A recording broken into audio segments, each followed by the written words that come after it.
Kailangan ba talagang maghirap sa buhay para magtagumpay? Madalas, na-stuck na nga sa kahirapan. Or maybe may mas magandang paraan.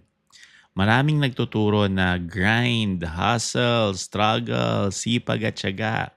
Tama naman, di ba?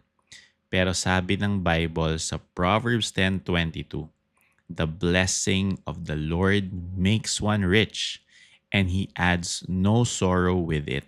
Hindi ibig sabihin na wala kang gagawin, pero hindi mo kailangan mag-struggle mag-isa. Matthew 11:28-30, sabi ni Jesus, "My yoke is easy and my burden is light." So may effort pa rin pero easy lang. May grace na kasama. Philippians 4:13 ang sabi, "I can do all things through Christ who strengthens me." So hindi ito I did it all my way, self-made millionaire or self-made billionaire. Ito ay kasama ko si Lord. Remember the Lord, for it is He who gives me power to get wealth. Yun ang difference.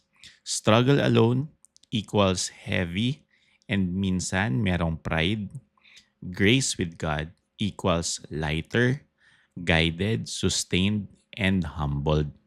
So, stop carrying everything by yourself. Work, yes. Be disciplined, yes. Pero wag mag-struggle mag-isa. Walk with Jesus. Believe in Jesus, my friend. Siya ang nagbibigay ng grace at strength mo.